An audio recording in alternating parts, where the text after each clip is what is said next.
Okay, great. Good evening, everyone. I hope all of you are doing well and are safe amid the current global pandemic. Today, we kick off our series of webinars, the Elementary Lecture Series, where we invite eminent chemists from around the world to introduce the current frontiers of research in chemistry to undergraduate and school students. Today, Professor Parthasarathi Mukherjee, professor at the Indian Institute of Science, will talk about chemistry and molecular vessels. We expect the talk to run for about 70 minutes, and after that, we'll have a 10 to 15-minute session where Professor Mukherjee will answer questions from the audience. So if you have any questions, you can type them in the Q&A box, either during the meeting or even after the meeting, after his talk. So Professor Parthasarathi Mukherjee completed his PhD at the Indian Association of Cultivation of Science under the guidance of Professor Nirmalendu Ray Choudhury. Following this, he moved to the US to pursue his postdoctoral studies at the laboratory of Professor Peter J. Stang of the University of Utah. He was selected for the Marie Curie International Fellowship in 2004. Subsequently, he obtained the Alexander von Humboldt Fellowship in 2004 and worked with Herbert W. Roiske at the University of Göttingen in Germany. He returned to India in 2005 and joined the Indian Institute of Bangalore, where he is now a professor at the Department of Inorganic and Physical Chemistry. During this period, he has been a visiting professor at Ulsan University, Korea, and Alexander von Humboldt visiting scientist at the University of Heidelberg and University of Bonn, and a JSPS visiting scientist at the University of Kyoto, Japan. He received the IUPAC Young Scientist Award in 2009 and the Narcis Scopus Young Scientist Award in Chemistry in 2011. He also received the Swarna Jayanti Fellowship in Chemical Sciences from the Government of India in 2012 and the CRSI Bronze Medal in 2016. The Council of Scientific and Industrial Research, the CSIR, the apex agency of the Government of India for Scientific Research, awarded him the Shanti Swarup Bhatnagar Prize for Science and Technology, one of the highest Indian science awards in 2016 for his contributions to chemical sciences. He is a fellow of the Royal Chemical Society and the Indian Academy of Sciences. He is currently an associate editor of Inorganic Chemistry, a journal published by the American Chemical Society. He is also a member of the editorial boards of Scientific Reports, a journal of the Nature Publishing Group, Inorganic Chemistry Frontiers, a journal published by the Royal Society of Chemistry, and Inorganica Chimica Acta, a journal published by Elsevier. So, without further ado, I would like to ask Professor Parthasarathi Mukherjee to commence his lecture. Thank you for your kind words of introduction. Good evening, everybody. And let me begin by thanking the organizers, particularly our students, for organizing this lecture series. As I have been asked to give a talk on my research topic, I have decided to speak on some of our recent research on chemistry in molecular vessels. It's very difficult to speak research in front of undergraduate students. That's why I have decided to speak mainly on the basics, fundamentals of our research, main objectives of our research, and the principle instead of going through detailed analysis of data. I hope that will be understandable to the undergraduate students. Now, chemistry in glass vessels is well known. Most of you have studied chemistry in glass vessels, but I will try to show you that chemistry in molecular vessels sometimes is different from the traditional chemistry in glass vessels. So you can classify this topic in general as a supramolecular chemistry. Let me see how to, I don't know why slide is not. So if you are interested to read further on supramolecular chemistry, you can go through these references. Supramolecular chemistry by Lane or supramolecular chemistry by Jerry Atwood, or a newer version, core concept in supramolecular chemistry by Jonathan Steed, Turner and Wallace.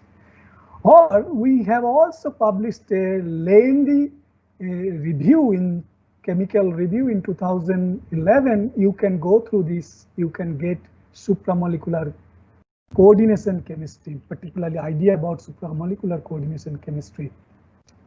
Now, what is supramolecular chemistry? As Lane defined, supramolecular chemistry is a highly interdisciplinary field of science covering the chemical and physical and biological features of the chemical species of greater complexity than molecules themselves, that are held together and organized by means of intermolecular non-covalent interactions.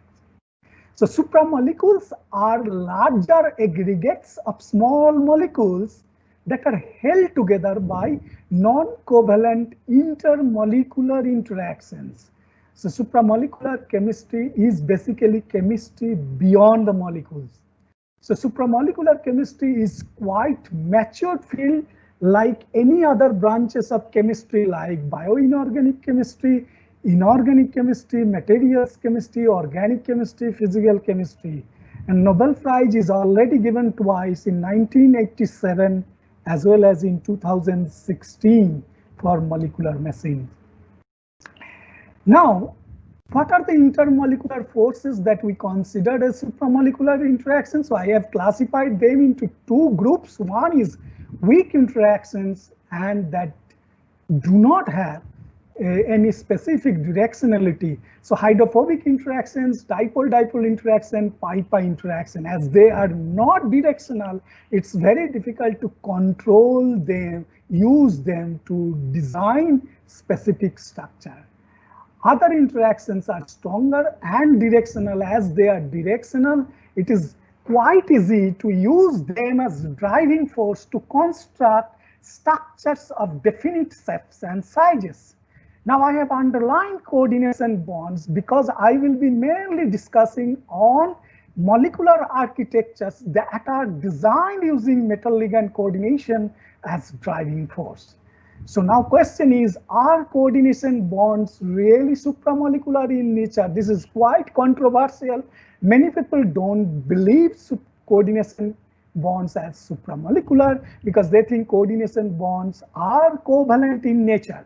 But there are certain class of bonds that are quite weak and as weak as strong hydrogen bonds like hydrogen bonds in bifluoride. And their behavior is also very dynamic in nature and they show supramolecular nature. That's why even certain class of coordination bonds are considered supramolecular and it is well accepted. Now, let me tell you what do we mean by receptor or host molecules. Receptors or host molecules are molecules like these where you have convergent binding sites. Oxygens have lone pair of electrons that are projected inward. So they are host. That means they can accommodate a foreign molecule inside this pocket. And guest are molecules or species that are having divergent binding site.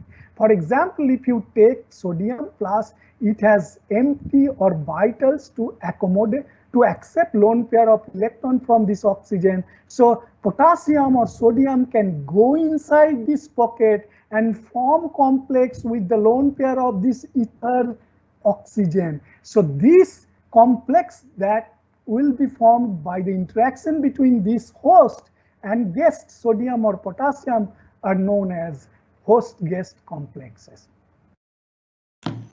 Now, excuse me, sir. Yes. I hate to interrupt you, but I need to make a small announcement. I think the Q&A box right now is not working. So the attendees, what you can do is, if you have some question that you would like Professor Mukherjee to answer, you can just mail us at the ID elementary.pravega@gmail.com and we will let Professor Mukherjee know your questions and he can then answer them at the end of the event. So please mail us at elementary.pravega@gmail.com if you have any questions. So you can continue. Okay. Self-assembly is a process that I will be mainly discussing in my lecture. So what is self-assembly? Self-assembly is a spontaneous association of individual components into an ordered structure without human or supernatural intervention. So it looks as if you just add a few components, they themselves we assemble together to form a defined shapes or structures. Now, self-assembly is a reversible process which allows self-correction to achieve thermodynamically most stable structure. In supramolecular self-assembly, thermodynamically most stable structure is the final structure or product. Now, self-assembly is reversible process. This is very important and key step of self-assembly, particularly supramolecular self-assembly, because in covalent self-assembly, you know that bonds are quite inert, kinetically inert, and once they are formed, it is very difficult to break them automatically or spontaneously, so they do not again come back to the parent individual building block.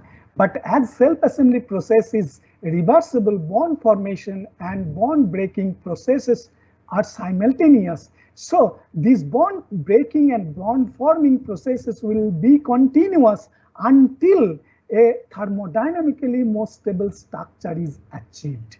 So reversible nature is important. Without this reversible nature, even if in the process a wrong bond is formed, a wrong structure is formed, it will not have an opportunity to go back to the correct structure or correct form. Okay, so the reversible nature is very important in supramolecular self-assembly. Now, our design strategy is very simple, utilizing the general concept of chemistry. You might have already studied that palladium, platinum in +2 oxidation state adopts square planar geometry. Square planar geometry means they are having sp2 hybridization, and so in a free palladium 2+ ion, you have 4 dsp2 hybridized empty orbital, as it has 4 sites available to accept lone pair of electrons, so it is a tetratopic acceptor. Now, if you suppose treat it with a bidentate chelating ligand, one equivalent of a chelating ligand, it has 2 lone pair of electrons, so it will actually go and occupy 2 sides. So a tetratopic acceptor has now been converted to a ditopic acceptor because it has 2 sides available to bind now. Okay, so the angle between these 2 available sides is 90 degrees. So the angle between this is 90 degrees, so it is a ditopic acceptor, and this is called 90-degree ditopic acceptor. So now if you use your general concept of geometry, imagine a square. A square has 4 90-degree corners and 4 linear arms or sides. Now, if you use a building block like 4,4-bipyridine, where the angle between these 2 terminal donor nitrogen is 180 degrees, so it looks like a linear arm. So you can use it as side and you can use this as corner. So if you just assemble them in 1:1 molar ratio, because it has 2 sides available to bind donor, it has 2 sides to donate electrons. So you have to mix them in 1:1 molar ratio. Then they themselves will assemble to give you a thermodynamically stable expected molecular square. So using this strategy, you can design many 2-dimensional architectures by using 2 ditopic building blocks. That means both the building blocks will have 2 sites available to bind. Now, if you introduce functional groups, like if you introduce acidic groups here, then pocket will have many acidic groups, and that can capture basic analytes. So it can trap basic analytes separate from other impurities, okay, or mixture.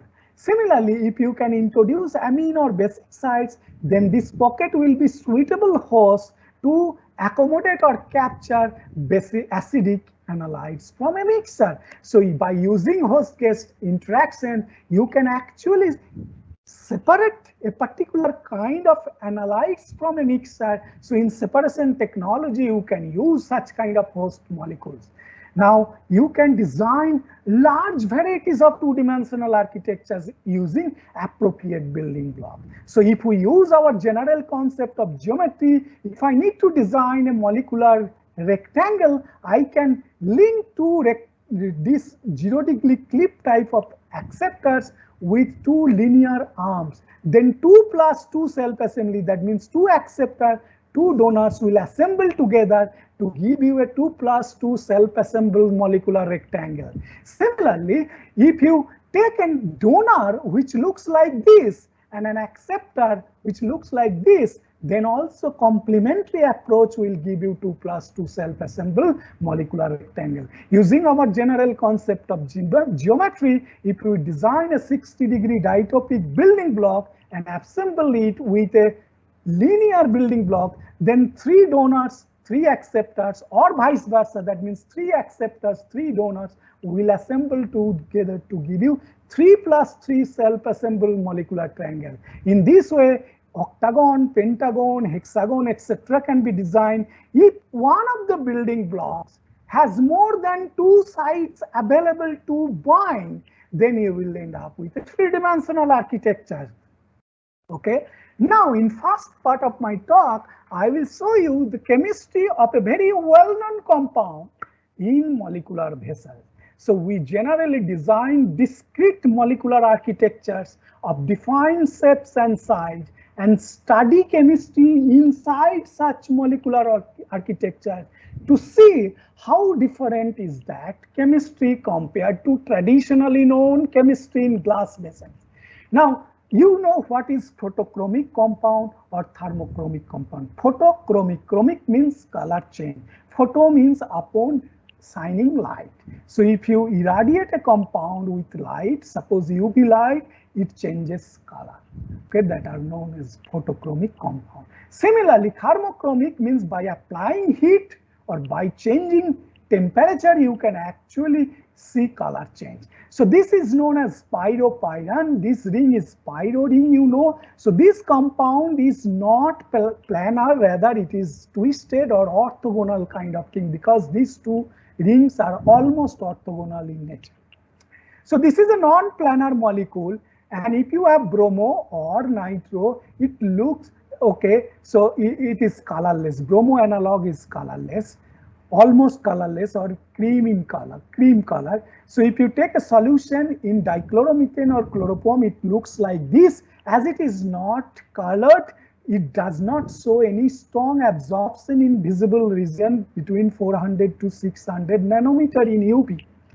Now, if you irradiate with UV light or heat at high temperature in solution state, it has been found that it converts to an open isomeric form, which is known as merocyanine. This is known as pyro. Merocyanine form is red in color, okay, strongly colored because of extended conjugation, and this is transient. Its lifetime is just for a few seconds. So as soon as you remove from UV source or cool it down, it goes back to its parent stable structure. So its lifetime is very short. It is very difficult to trap this form without using acid. If you add acid, then O- will become OH and it will be stabilized in this form. Then it will no more be isomeric in nature because you are adding one more proton. So these two are isomers. So this is reversible in nature, and this kind of thermochromic and photochromic compounds are widely used in glasses. Your eyeglass, if you coat with such photochromic compounds, if you go out in sunlight, in presence of UV rays from sunlight, it will become transparent, suppose. And if you get dark, okay, so it will act like a goggle. Now, if you get into room or in dark, when no UV light is present, it will become transparent. So they have wide application. Now, this chemistry is well known, but you see the UV of this open form, which is strongly colored, it shows strong absorption in the UV visible region. Okay. Now, by simple UV, you can distinguish these two forms, whether compound exists in open form, because open form shows a strong absorption in the UV region here, but the closed form does not show any absorption beyond 400 nanometer. Similarly, by NMR also you can distinguish whether your compound exists in this form or this form. Now, this state is well known, but for practical application, you need to have such structural transformation in solid state. Because in solution state, you are not applying photochromic compounds on glass. So you have to have this structural transformation in solid state. It is quite challenging because in solid state, these molecules pack very closely. So you do not have enough intermolecular space for this structural transformation, because non-planar molecule becomes planar. That means you have to have this kind of structural transformation. So you have to have enough space or freedom for this structural transformation. And if the molecules pack very closely, you do not have enough intermolecular space for this kind of structural transformation. So in solid states, this particular compound does not show any transformation to merocyanin even if you shine with UV light for a long time. But in solution state, if you just shine with a few minutes, it becomes red. Okay, because in solution phase, molecules are far apart. You have enough intermolecular space for this kind of structural transformation. Now, the question that we asked was, what is the fate of photochromic molecule in confined molecular space? The chemistry that I have discussed so far is well known for several decades in glass vessels. Can this molecule behave different in a confined molecular pocket compared to its traditional chemistry in glass vessel? Second question, is it possible to have such photochromism in solid state? Okay, to address these two questions, we have designed a large molecular barrel. So we are fascinated in designing molecular barrel. Many people work on molecular cage, but we always try to design molecular barrel. Probably we are the only groups reported large variety of water soluble molecular barrel, because barrels have two large windows, top and bottom sides. So if a molecule can go inside after chemical transformation, that molecule can come out. So barrel can be used as a platform for reversible chemistry. Okay, now we use this tetrapyridyl building block. This pyridine and this pyridine sites cannot bind to metal because they are bound by electron withdrawing pyridyl donors in ortho position. Moreover, they are bulky, so another acceptor cannot approach. So basically, this is a tetratopic donor which looks like a panel. Panel has four corners. Four corners contain pyridyl nitrogen to donate to donor, electrons to donor. So this is an acceptor where it looks like a 90-degree acceptor. It has this side and this side available to accept donors, because this nitrate and these nitrates are good living groups. Weakly bound can be easily replaced by pyridyl donor. So basically you have two empty sites available to accept lone pair of electrons from accept donor. Now if you assemble them, expected geometry is this.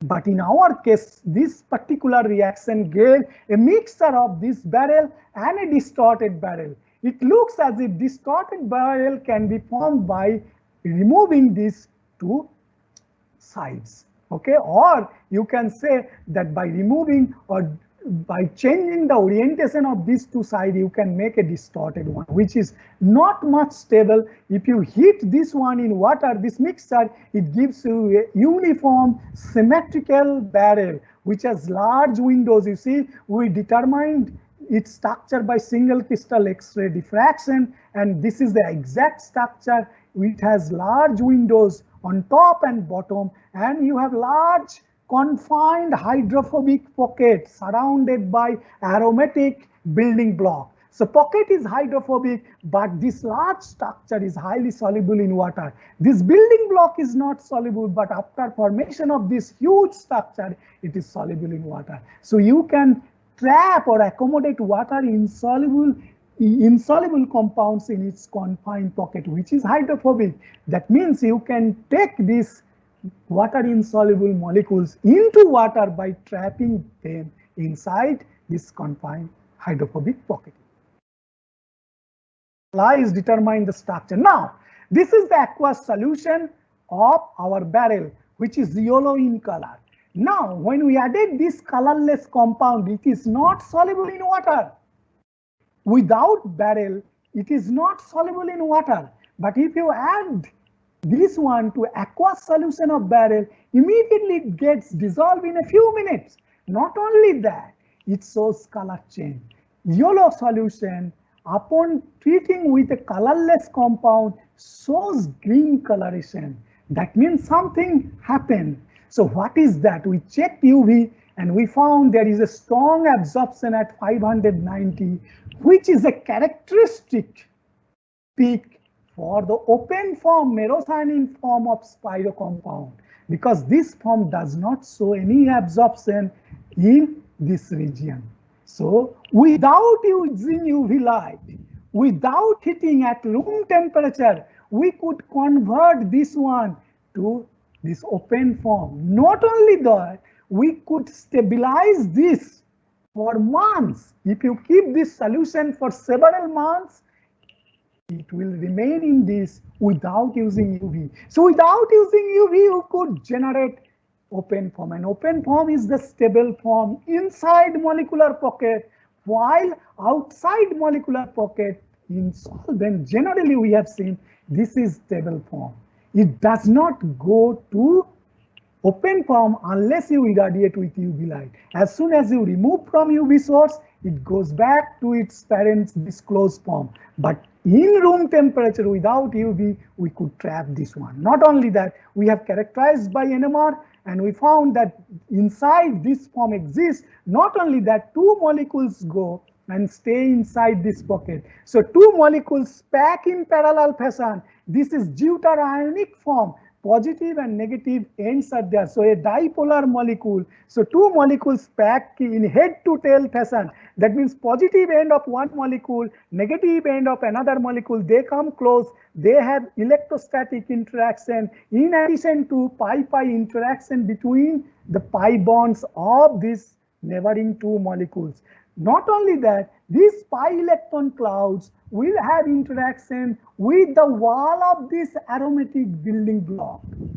Okay, wall is built using aromatic building block. So you have four aromatic walls to build this barrel. So they will have interaction. This extended pi-pi interaction and electrostatic interaction stabilize this unusual conformation inside molecular barrel.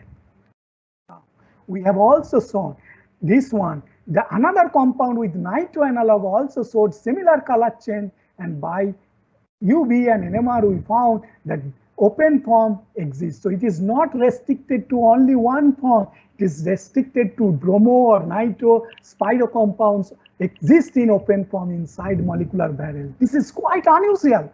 Not only that, one may argue that this deuterionic form may bind to your palladium and break your barrel. That is also possible because that is almost ionic in nature. To check that, we have just taken this aqueous solution. To that we added chloroform.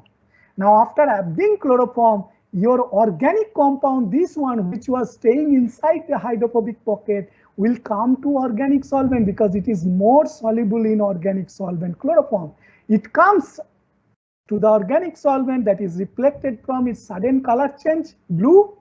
But after a few minutes, you see it becomes colorless. Now we have separated two layers, aqueous layer and organic layer. Organic layer contains only this form, closed form, this form, closed form.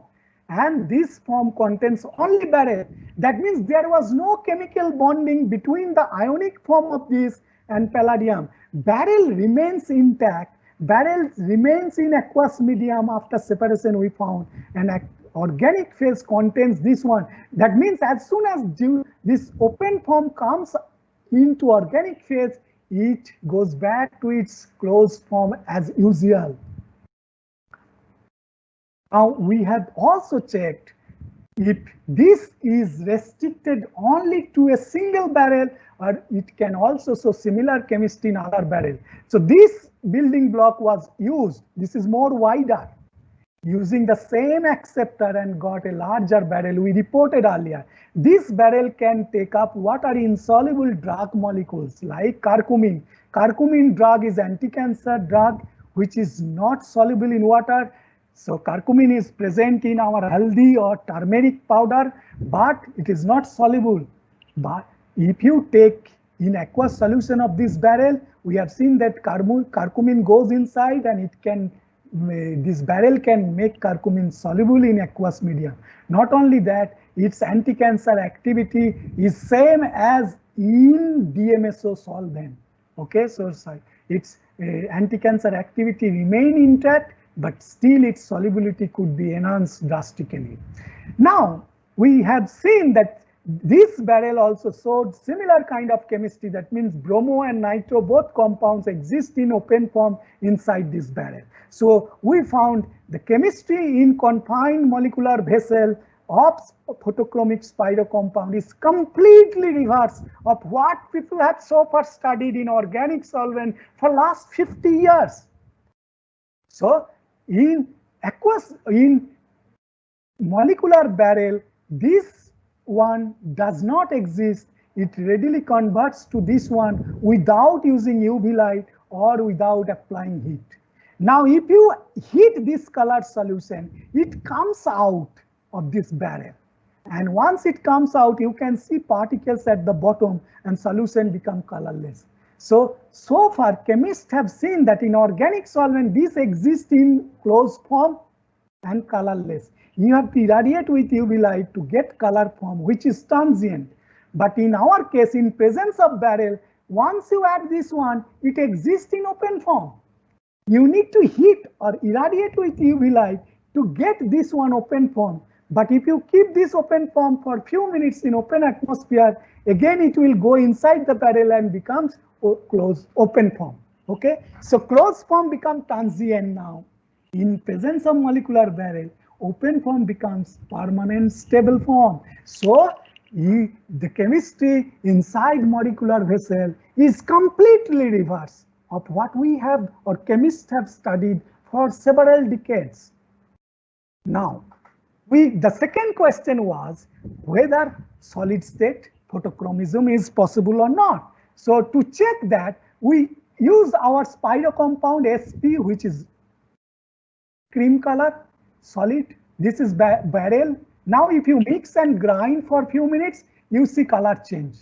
Okay, this is under UV light. This is the color. And then if you irradiate with UV light, you can see drastic color change from these two starting material. If you take this one in aqueous medium, you see this red coloration, what we notice, and under UV lamp, you can distinguish the color difference. Okay. Now, as I mentioned, it is showing now solid state photochromism. So this is how we have done the experiment. Initially, this is the color. After grinding, you can see color change without using UV light. You can clearly see how UV lamp, you can see the color change. Now, what we did basically, we took an aqueous solution of our Spiro compound. Okay, sorry, aqueous solution of our barrel, and then dip this colorless filter paper into that aqueous solution. So aqueous solution of our barrel was light yellow. So if you take it out and dry it, your filter paper is now coated with molecular barrel, solid molecular barrel, uniformly. Now, you take a hexane solution of our Spiro compound, Spiro, which is colorless almost, or light cream in color. Now, you write something on this filter paper. Nothing is visible. But if you keep it under sunlight, which is having UV light for a few minutes, you can see the color change. Under UV lamp, you can see the letters, whatever I have written now, they are glowing. If you take it out from UV lamp and keep it in on open table for several months, you can see this one. That means once the closed form Spiro form converts to open form, it is stable in solid state. inside molecular barrel. In solid state, if you take this one and irradiate with UV light, you will never get this red open form. But in presence of molecular barrel only, you can convert into open form, colored form. And not only that, you can stabilize in solid state for several months. Now you dip this filter paper in an organic solvent like dichloromethane or chloroform. This colored compound, that means merocyanine form, which is organic compound, is highly soluble in organic solvent. So organic solvent will wash this color compound. But your barrel is not soluble in organic solvent like dichloromethane. It is only soluble in water or DMSO. So barrel will remain in filter paper. So here you can again write. So you can use this pad as a rewritable magic pad on which you can write and then see under sunlight. Again you wash, it will be vanished. So we can use for practical application. This is another class of photochromic compound which was discovered in 2014 first time by an organic chemist and reported in Journal of the American Chemical Society Synthesis. People have studied various substituted this kind of donor acceptor Steinhaus compound. This is called DASA. Okay, by changing the substituents, they could tune the color. So they are actually blue in open form. In this particular case, open form is stable form. If you take in organic solvent and irradiate with light, green light, it goes to this one. But this is transient. Again, it comes back to this one in dark. This is stable form, this is transient. But if you do this one in water, if you take it in water and stir for several hours, then it will go to this form. But as it is deuteranic, it is highly stable and soluble in water, it does not come back to this under any condition. So this transformation in aqueous medium is irreversible, but this transformation in organic solvent is reversible. This is stable form. So we prepared two substituted this donor acceptor Steinhaus adduct DASA 1 and DASA 2 and then design a new molecular barrel using this 90-degree acceptor and this donor, and we got a barrel where top and bottom sides are open, and then we studied chemistry in this case. In this case also, once you take in aqueous medium, it remains stable. As I mentioned that in aqueous medium, it goes back to deuteranic form and stable. But here, in presence of molecular barrel, it remains in open form, which is reflected from its color because deuteranic form is colorless. Now, so not only that it stabilized the open form in aqueous medium, now this one, if you, in presence of molecular barrel, if you heat it, it converts to colorless barrel and this one. So in aqueous medium, as I told you, once you get this form, this is stable, you cannot convert to open form at all. But after conversion of this to this in aqueous medium without using barrel, now you add barrel to this one, it will convert to open form because open form is stable inside barrel.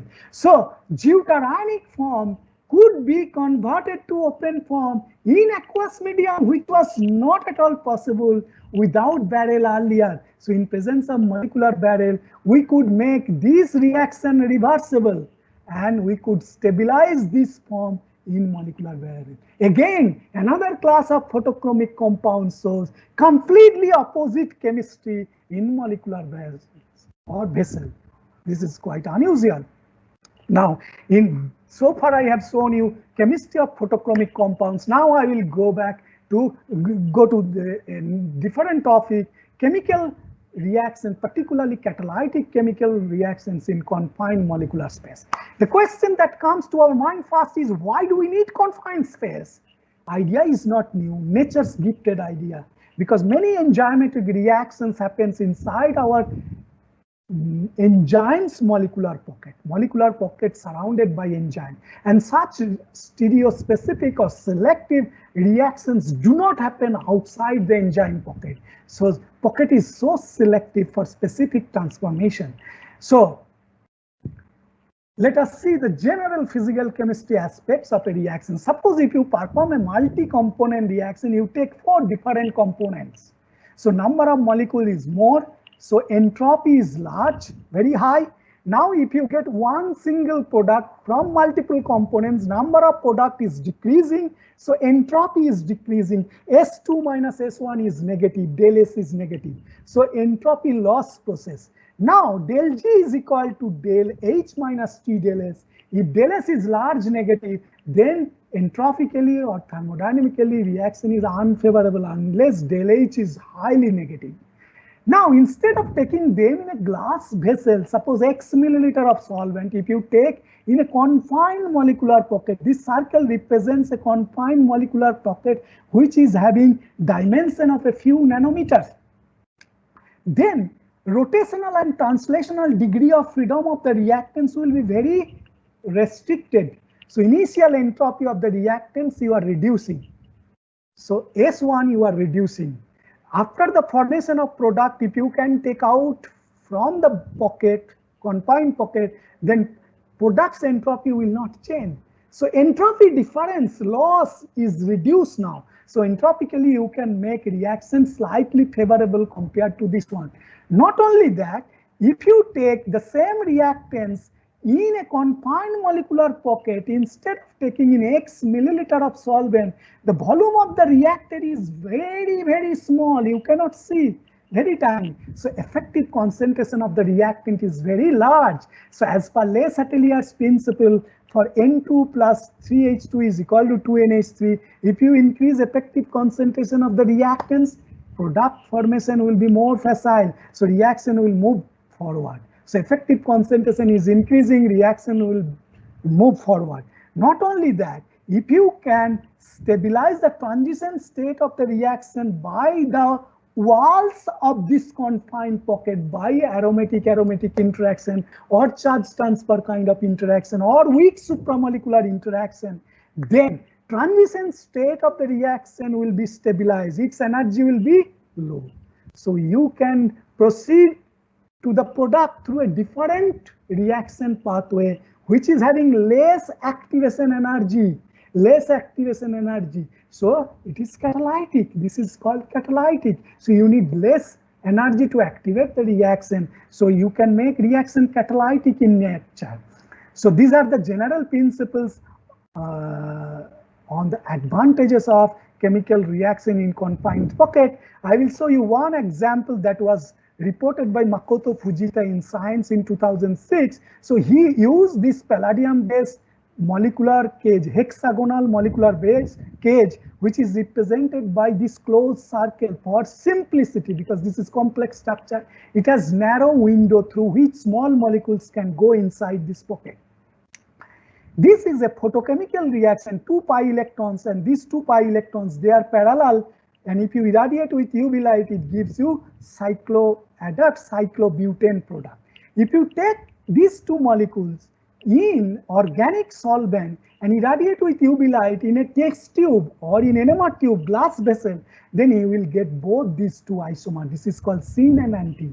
And separation is quite difficult. You need long time to separate using lot of solvent. So in industry, it is very costly, this synthesis. So this is not selective, not a single isomer forms in the reaction. But this person showed that if you take these 2 molecules inside this confined pocket and then irradiate with UV light, selectively syn isomer was formed. And he explained that inside this confined pocket, these 2 molecules cannot randomly move. So they are oriented in a specific fixed geometry like this. And that's why only syn isomer was formed. So the orientation corresponding to this anti-product formation was not at all stabilized because of the small size of the pocket. That's why this was not formed. This is a marvelous concept where stereoselective organic transformation was achieved in confined molecular vessel, while the same reaction gives you mixture of isomers in glass vessels. But the problem of this approach is following.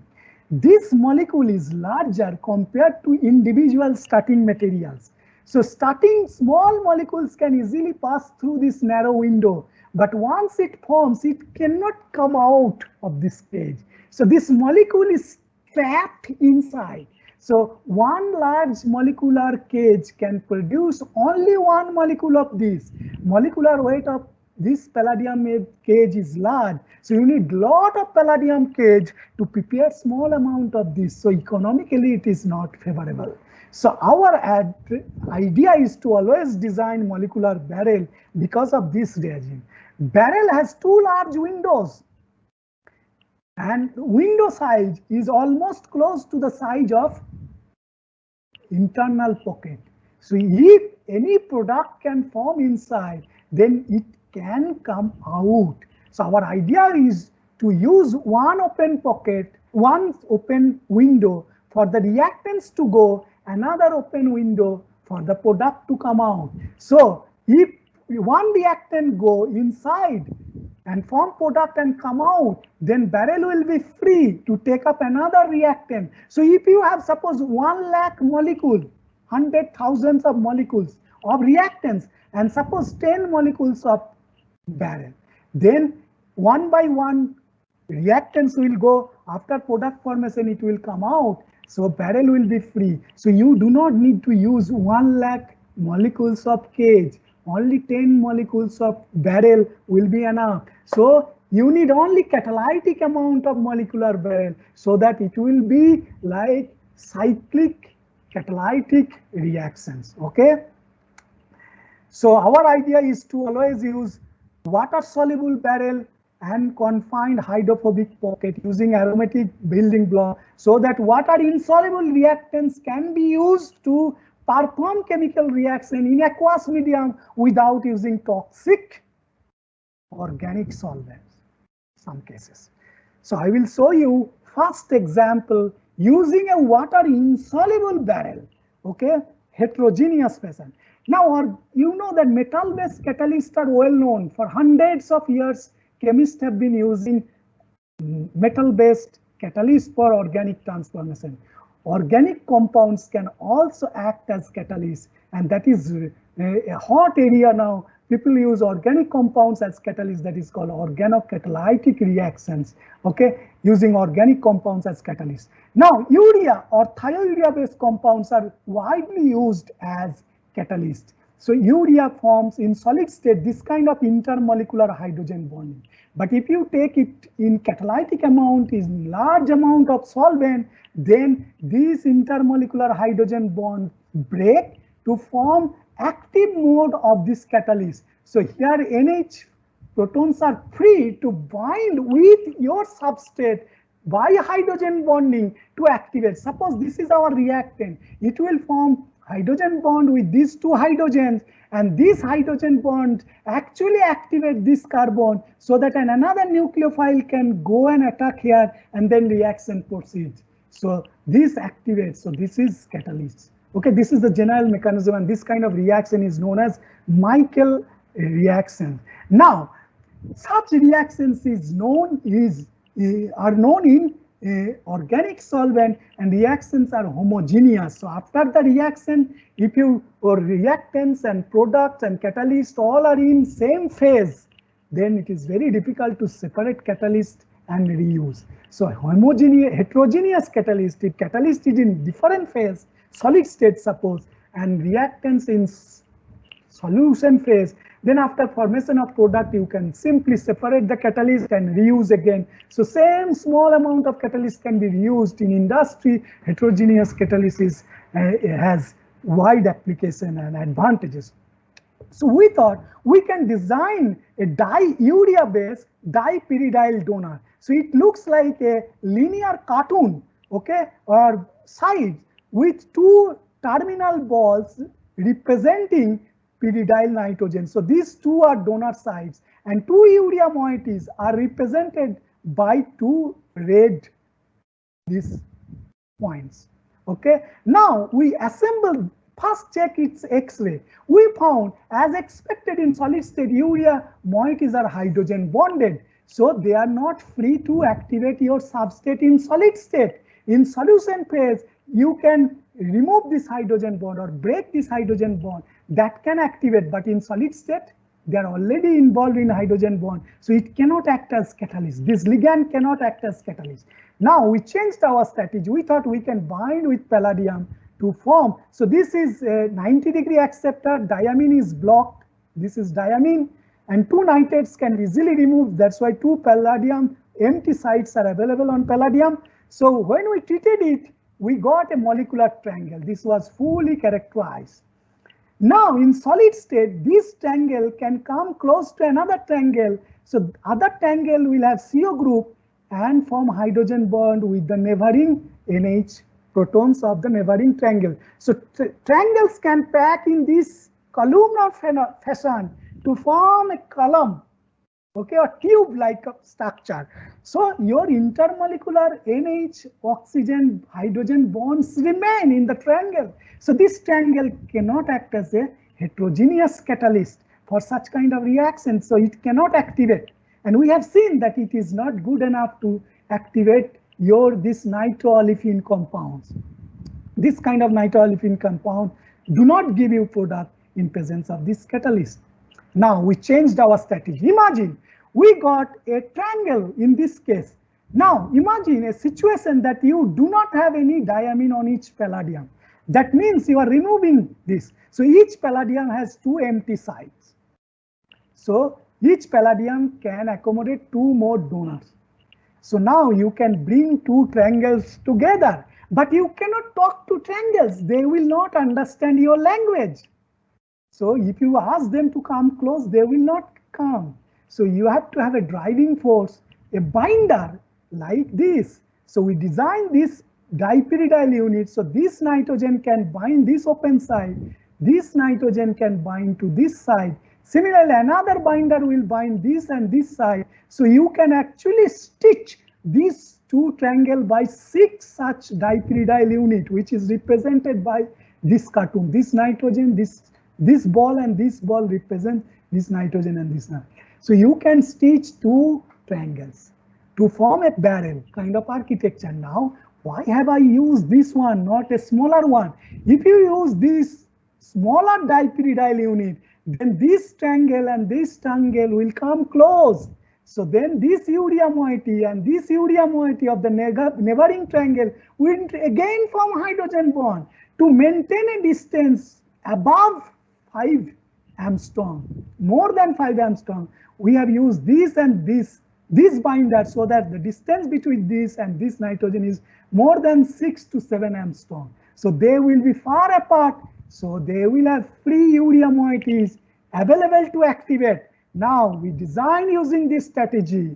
So we did not use diamine moiety here. You see no diamine, only palladium nitrate. And we got expected double triangle. It was structurally characterized by X-ray diffraction. And you see urea moieties are projected inward pocket. And there is no hydrogen bonding with other urea CO moiety neighboring. So you have created a three-dimensional barrel having pocket surrounded by many urea moieties.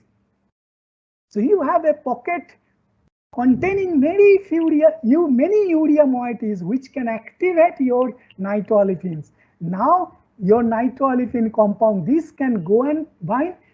We have to first prove that yes, indeed it goes and bind by hydrogen bonding. So we took an aqueous solution of this compound, which is yellow in color.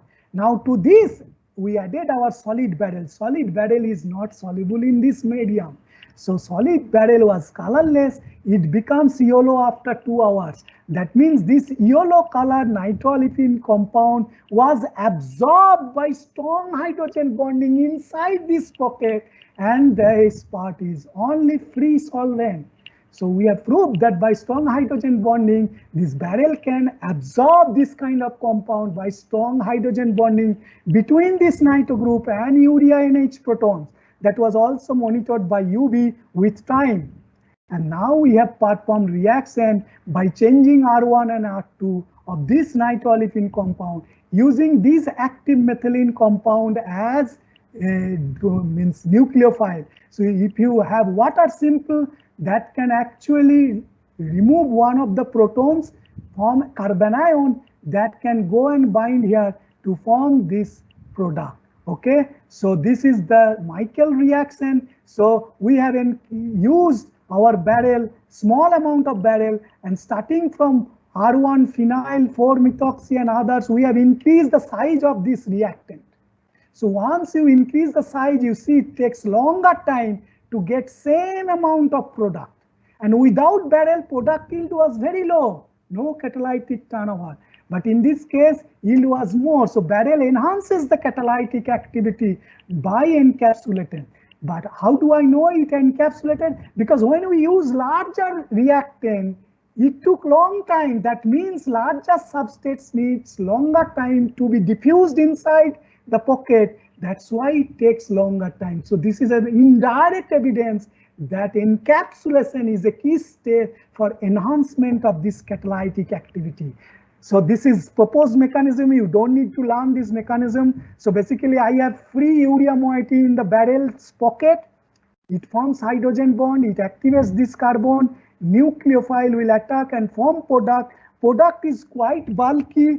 It does not have aromatic moiety here. So it will actually have less interaction with the hydrophobic pocket. It comes out of the pocket because this part is you see hydrophilic and this part is hydrophobic. There will be a competition and it comes out of this pocket and then pocket becomes free. It takes up another set of molecule and continue in a catalytic fashion. Even after 4 cycle of use, 4 times we separated the catalyst and then used, you see there is almost no loss of catalytic activity. Initially it was 70%, later on it was almost 68% after 4th cycle.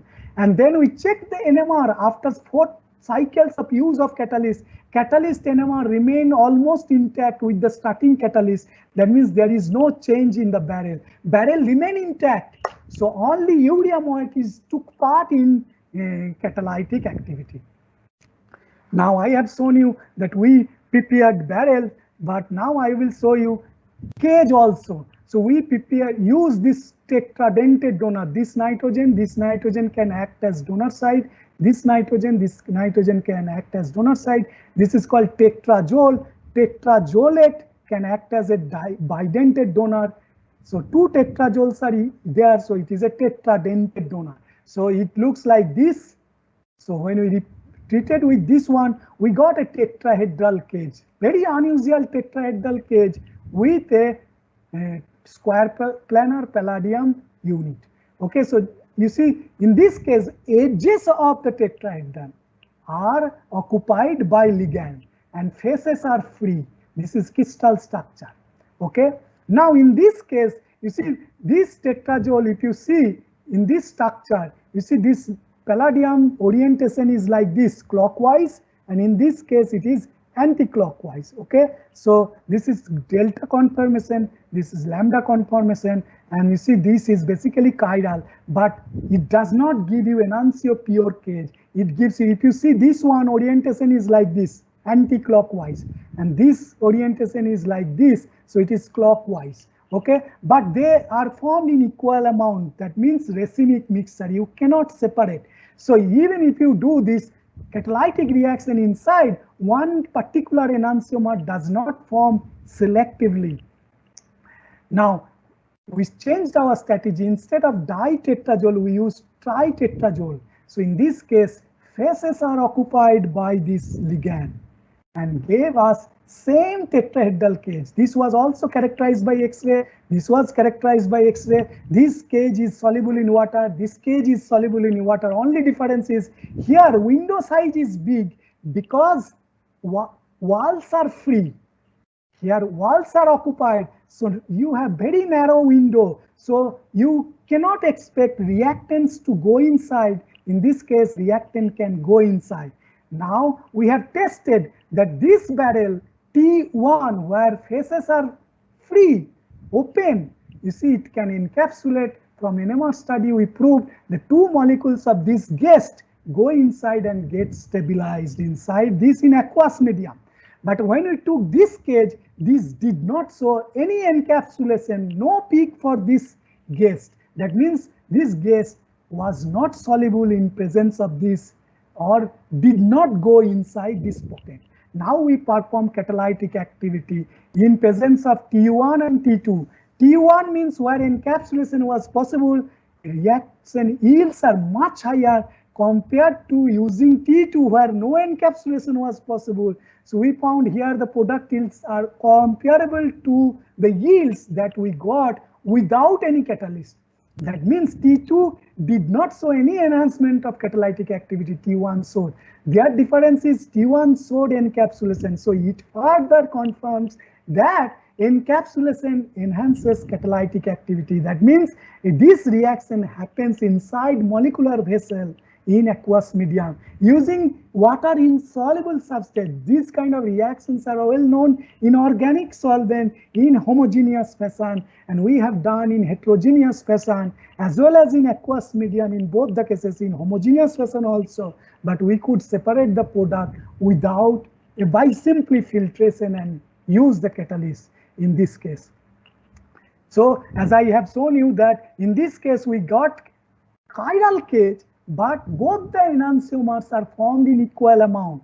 Okay, so we got racemic mixture. So in this case, you remember product is chiral. Actual product is chiral. Whatever we got, the Michael addition reaction, this center is chiral. But we did not get any enantio pure compound, though cage is chiral. You see, enantio selective synthesis, enantiomers have almost same physical and chemical properties. So separation of enantiomers is very difficult. So in laboratory, but many drugs are actually known that they are chiral, and once enantiomer is very effective compared to other one. So we don't need the other enantiomer. So we are consuming extra amount of drug. Not only that, it has been found that certain drugs, one enantiomer is drug, another one is poisonous, strongly poisonous. So in that case, separation is essential. So in drug industry, separation of chiral enantiomers is very challenging task. So physically very difficult to separate.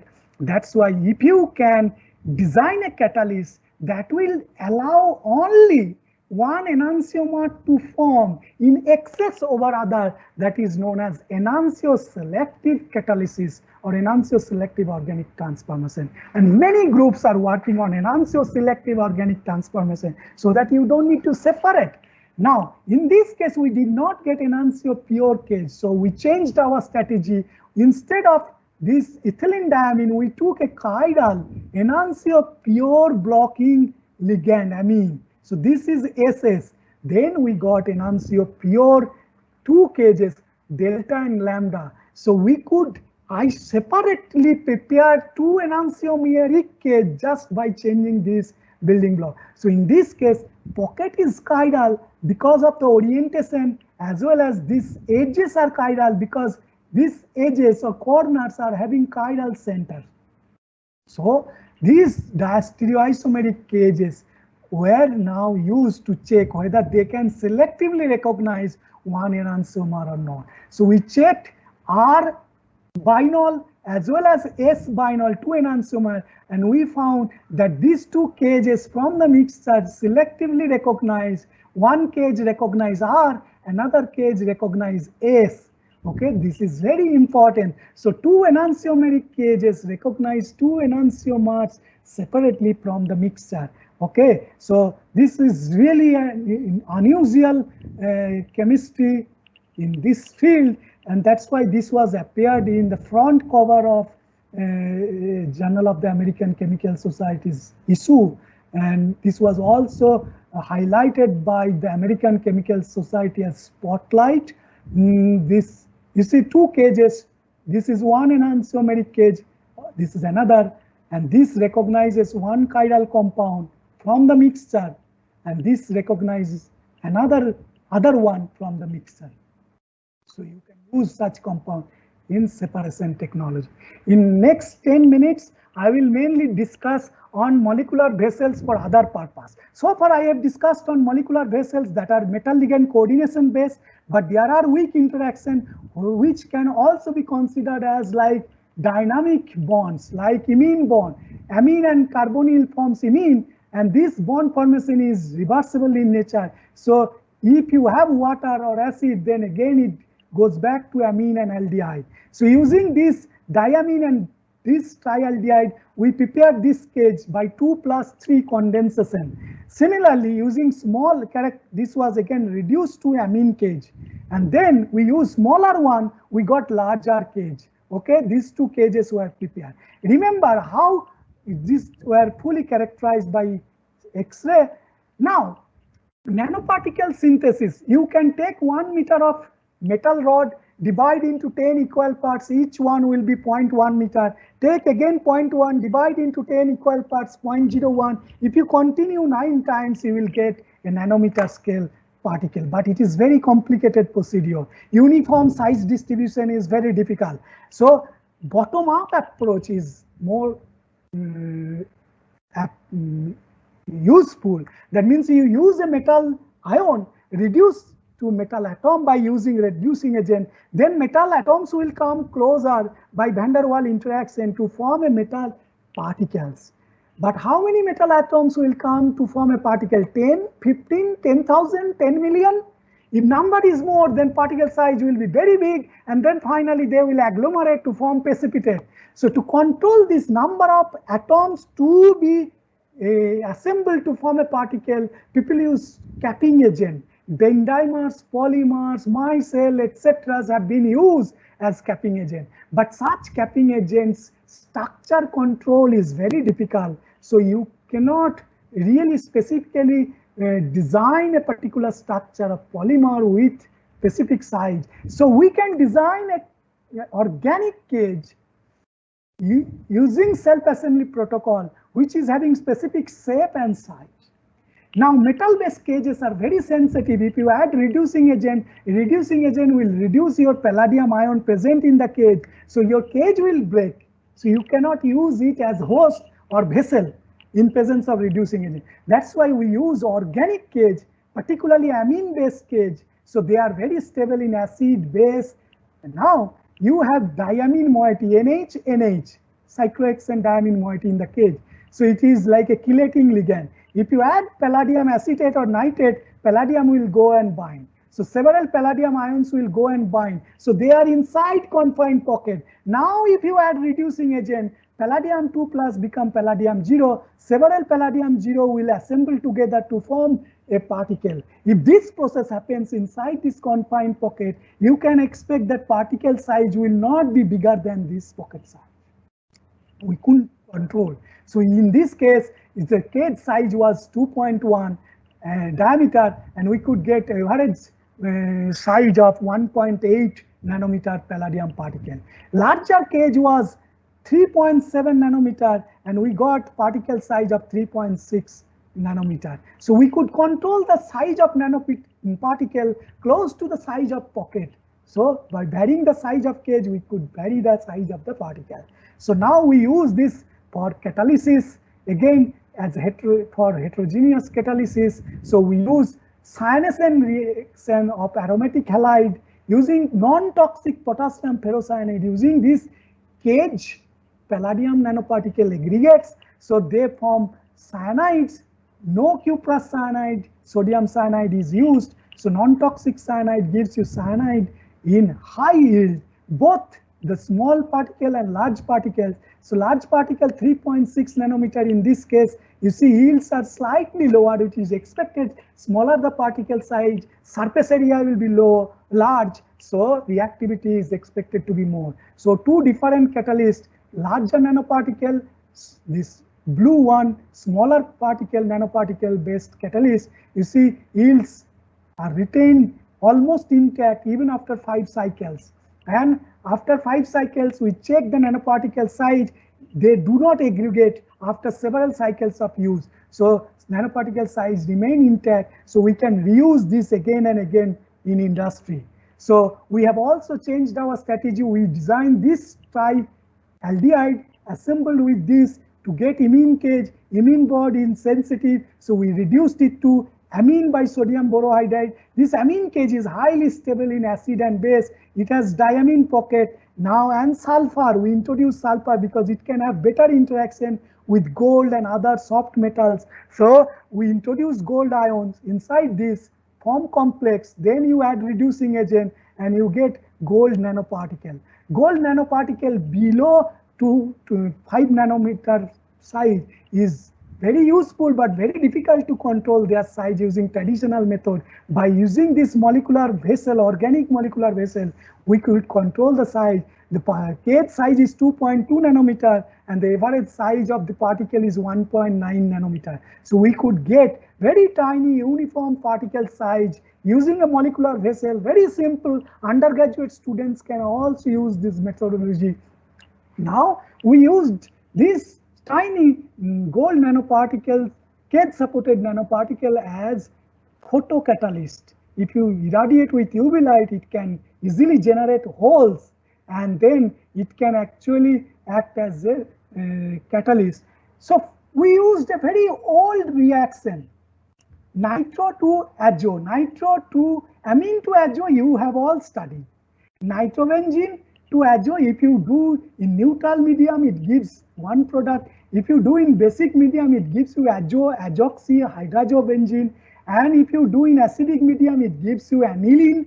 So reduction of nitrobenzene to azo selectively is very challenging. But azo compounds are widely used in industry as dye. Amine to azo, you can prepare by diazotization reaction, but many amines are very sensitive. You cannot store in laboratory for a long time because they will convert to their corresponding quinone in presence of light.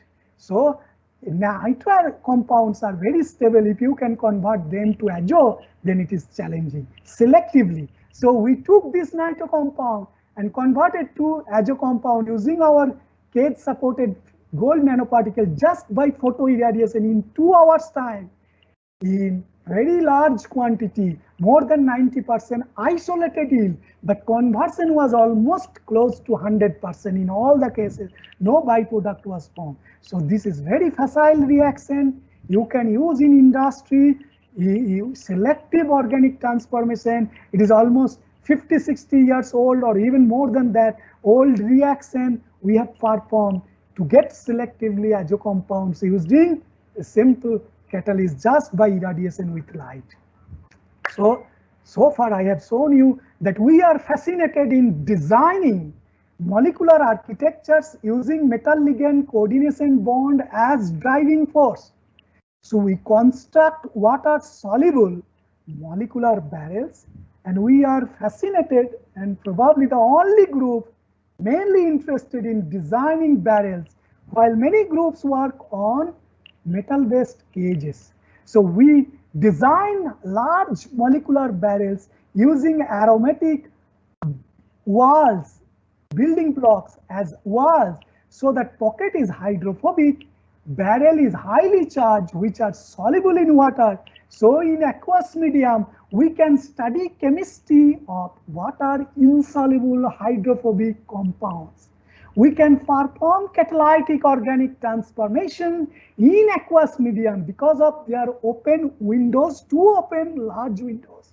Products, reactants can easily go, product can come out. So barrel will be free to take up a nice set of reactants for catalytic cycle. Second, we have also designed several barrels introducing certain class of functional groups into the building block so that confined nanospace is surrounded or ornamented or decorated with specific functional groups to activate certain class of reactants for catalytic activity. We have used such cages or barrels both for heterogeneous catalysis as well as homogeneous catalysis. We have also extended this concept to imine chemistry to design dynamic, purely organic cages and use such organic cages as molecular vessels to perform chemistry, like to nucleate nanoparticles of definite size in confined nanospace and use them or catalytic organic transformation. I would like to sincerely thank my dedicated students, Pradeep Hauladar, who is now a Alexander von Humboldt Fellow in Germany, who worked on barrels for spiropyran chemistry in molecular vessel, as well as diurea based metal barrels for heterogeneous Michael reactions.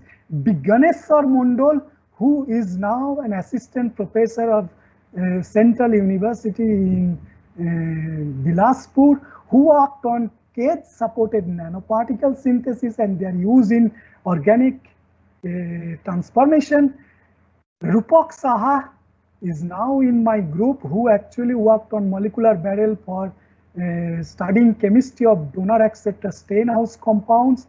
And Ennio Giangrande is an Italian crystallographer who actually worked on, collected synchrotron X-ray data for our large molecular barrels. Thank you for your attention. And if you have any confusion, clarity, or questions, I shall be happy to address those. Thank you, sir, for that illuminating talk. Many participants have mailed us questions, so I'll just read the questions out to you and you can answer them.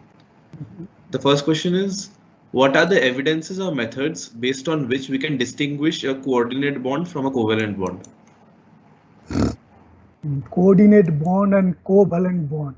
Methods means, you see, very difficult to say. You can say coordinate bond means if you have a metal and ligand, we consider coordinate bond, but practically it is very difficult.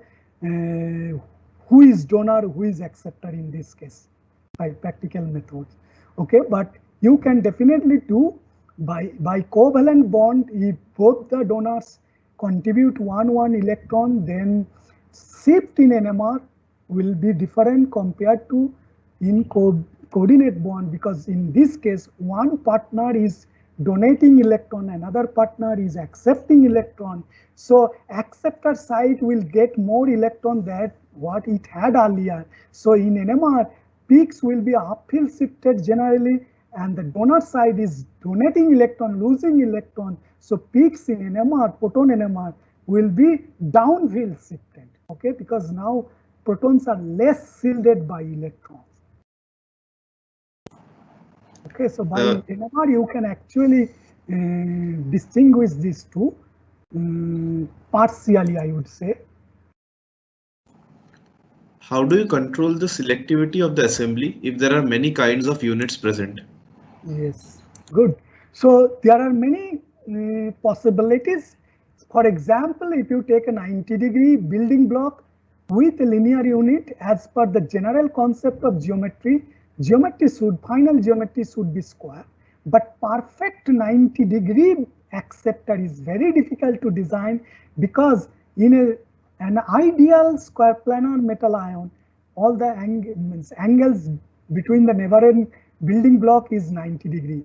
But once you have a diamine, other two sides are free, then it is not exactly symmetrical. So angle will be either more than 90 degree or less than 90 degree slightly. So it is close to 90 degree. Okay, so in that case, your final geometry may either be triangle or square in some cases. So prediction of geometry exactly is very difficult, but whatever structure is thermodynamically stable will be the final structure. So in principle, in many cases, we have seen that initially when we mix them, they form both the structures, but slowly they convert to a single structure, which is thermodynamically more stable. In solution phase, we even have seen that they actually exist in an equilibrium. That means they have a mixture of both the structure. That is also possible. How do supramolecules overcome the entropic cost for self-assembly? Is it due to the increased thermodynamic stability? Also, what controls the kinetics of such assemblies? So basically they are thermodynamically stable product. So thermodynamics doesn't mean only entropy factor. Enthalpy factor also contributes a large in this case. particularly when we use metal ligand as a coordination bond, it is quite strong. So enthalpic contribution is quite large. Not only that, remember in our building block, whatever building block I have shown, you see palladium 90° acceptor. Each building block is having 2 water molecules.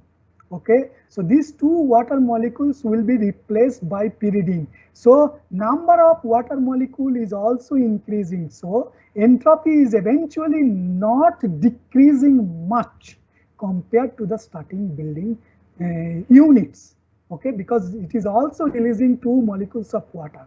So entropic cost is not as much as we are expecting. Even in the imine case also, water molecule is liberating or eliminated. So entropy is not decreasing too much. But enthalpic contribution is high in this case because of strong metal ligand coordination. And that makes delta G negative and makes reaction feasible. Are the barrels themselves inert to strong reagent? How to have inert molecular vessels? Inert molecular barrel.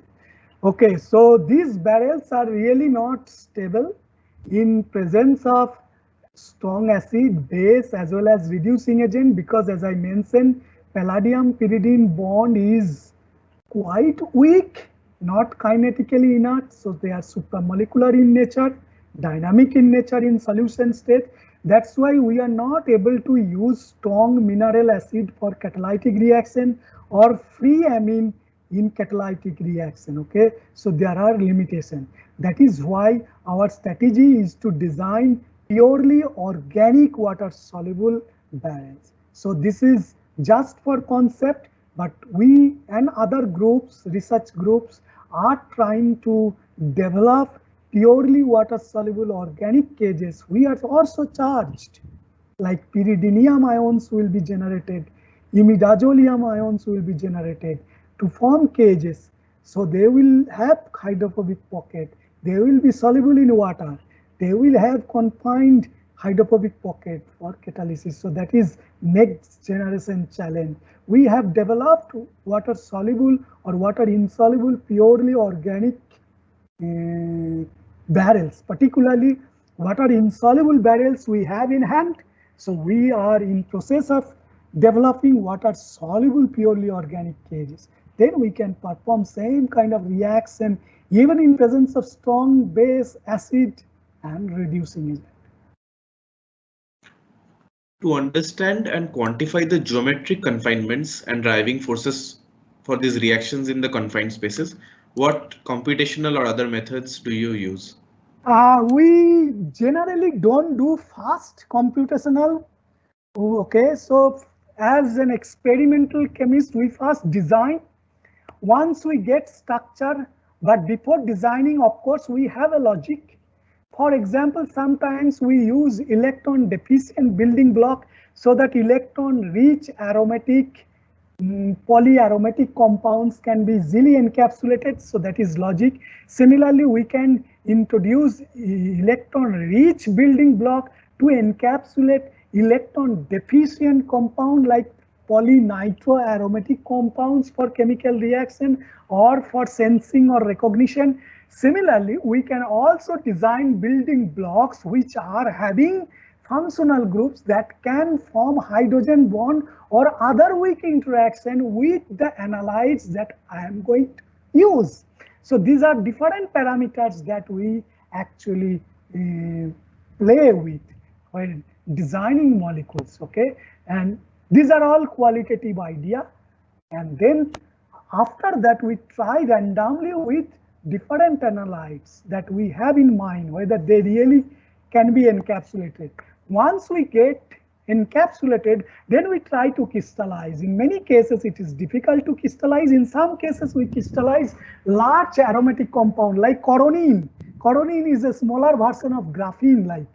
Okay, so they are not soluble in water, but in presence of water we could solubilize inside molecular barrel and crystallize them. Even drug molecules we could do.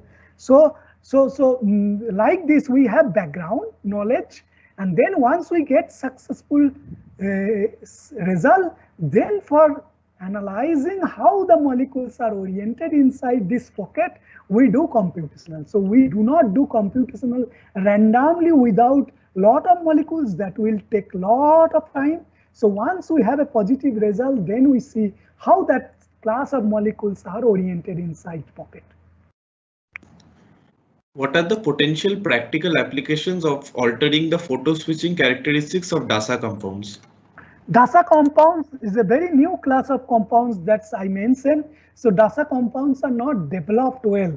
Only a class of DASA compounds, means with different substituents, people have prepared and checked their photochromic behavior. It has been found that by varying solvent polarity, they can change color by using different lights of different wavelength. That's all. And DASA compounds have particular advantage of even using room light, you can actually change color. Okay, you do not need UV light. Okay, without using UV light, like I mentioned, green light, you can irradiate or shine with green light, you can see photochromism. So visible light photochromism is possible using DASA. That's the advantage. How to distinguish a molecular barrel from a molecular cage?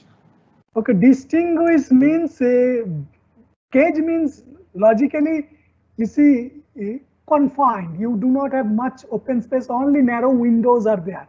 And barrel means it is like a barrel shape, which is having large windows. So you can distinguish by X-ray structure analysis what exactly the structure is, that is one. You can actually get the stoichiometry of ligand and metal in the assembly by checking mass spectrometric analysis. And then finally, you can actually get the size, approximate size of the final assembly by NMR, diffusion order NMR will help you to get the approximate size. And from that size also you can get an idea whether it is barrel or cage, because with same composition cage will have different size compared to barrel. Then you optimize by computational the structures and get size. Second option is by NMR. Orientation of the ligand with respect to metal in three-dimensional space for cage and barrels are different. So their NMR peaks will be different. So two-dimensional NMR, where you can actually see the interaction in space, you can easily distinguish the structures. So two-dimensional NMR is very important in distinguishing these two structures if you do not have X-ray. So we don't have X-ray in many cases, though in most of the cases we have X-ray for barrels, but still we can characterize by detailed NMR. What is the role played by gold or palladium nanoparticles in catalyzing organic transformations? Okay, palladium actually plays role in catalysis. It can activate. I have not shown the cycle. Actually, what is called oxidative addition. It is called palladium case. So it will actually snatch the halide from aromatic halide. So I have the mechanism slide. I have not shown. So palladium catalyzed reaction is known only nanoparticles. Advantage is its surface area is more. So it actually enhances catalytic activity. And once we form aggregate with the cage, so conjugates of cage and nanoparticle is heterogeneous in nature. So you can simply separate your catalyst from the reaction mixture by filtration, and again after 2 days you can reuse it. So many cycles you can use. That's the advantage. So in case of gold also, gold nanoparticles, if the size is very tiny, then conduction band and valence band energy difference will be very low. So this gap is low means if you apply little bit light, okay, UV light, then your valence bond electron can be transferred to conduction band. So you can create holes, so that holes actually can activate and take hydride from, you see, isopropanol I have used. So it can oxidize to acetone, and then hydride can come from gold hydride complex. And this gold hydride complex is the active catalyst that transfer hydride to your nitro to reduce nitro to azo. Okay, so this again it can take up hydride to form gold atom, then it will again be recycled. Okay, so that is the mechanism. How were the PD nanoparticle sizes obtained? Palladium nanoparticles, as I mentioned that first palladium ions are encapsulated inside the confined cage. So first palladium ion forms bond with the diamine moiety of the cyclohexane. So there are 3 moieties. So they form complex, chelate complex. Now, so they are inside the confined pocket. Now if you add reducing agent, palladium ion will become palladium 0. Once it is palladium 0, it will not bind to that one amine. So palladium atoms will actually come closer by van der Waal interaction to form a particle. And if this process happens inside the pocket, it will form a particle of the size close to the size of nanoparticle confined pocket. But after formation, we have seen that in many cases particles come out of the pocket and they grow inside the intermolecular space available in the 3-dimensional pocket arrangement of the cage. Cages are packed by intermolecular interaction, so they will also have intermolecular space. They grow. So some cages will have slightly larger size than the pocket size, but the average size is actually less than the pocket size. In case of gold, mechanism is slightly different. We have seen that gold nanoparticle after formation are sitting inside the pocket. We have proved by NMR. If you check, if you suppose nanoparticles come out and sit on the surface of the cage, so cage and nanoparticle aggregate will have bigger size than the cage alone. But diffusion order NMR showed that before nanoparticle formation and after nanoparticle formation, free cage size and after nanoparticle formation, aggregate size is same. That is only possible if nanoparticles are sitting inside the cage, so size of the aggregate is not growing. So that gives an indirect evidence that in case of gold case, nanoparticles are sitting inside the pocket. That is probably by a strong interaction between gold nanoparticle and that thio group present in my cage. So sir, this will be the last question. Can molecular vessels be tuned by physical conditions like voltage, etc., to introduce tunable selectivity for a wide range of molecules? Of course. Okay, there are many external stimuli that you can use. Okay, suppose if you have a building block with azo group, azo in presence of external stimuli like light, it can be converted to syn from anti, which is stable. So in presence of light, anti form becomes syn. So syn form is having smaller size than the anti form. So size of the window can be varied. So in presence of light, you can actually encapsulate a smaller guest, but in absence of light, you can encapsulate slightly larger case. Even if you get product is suppose bigger, if you do not irradiate with light, automatically transform will be formed. Backbone will have trans orientation. So window size will be expanded, product can come out automatically. So you can tune the size of the cage, you can tune the size of the windows by external stimuli like light, heat, or even by introducing analytes. Certain analytes can bind to the surface, on the surface of your barrel or cage, or even you can convert barrel to cage by external stimuli like heat, or by changing solvent polarity, or by changing what is called concentration. We have seen that is possible. So one structure can be converted to other structure by external stimuli or by changing condition. Thank you, sir, for answering all the questions. I would now like to defer to Abhishek to deliver the vote of thanks. First of all, we would like to thank Professor Partho Sharuthi Mukherjee for taking the time out of his day to give this extremely fascinating talk on the chemistry of molecular vessels. We would also like to thank the Dean of the UG program of IISc, Professor Anil Kumar, for making this talk possible. We would like to thank the team of Pravega for supporting us and helping us in the organization of this talk. And lastly, we would like to thank all of you, the audience, for attending this talk. We hope you enjoyed it, and if you did, do check out the Pravega website, pravega.org, because we have a lot more talks scheduled.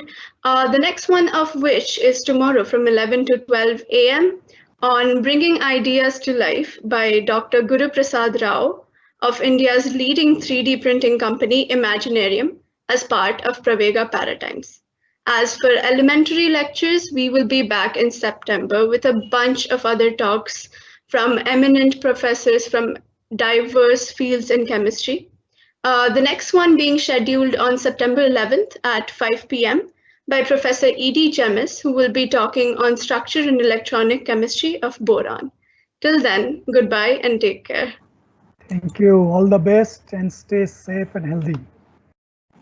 You too, sir.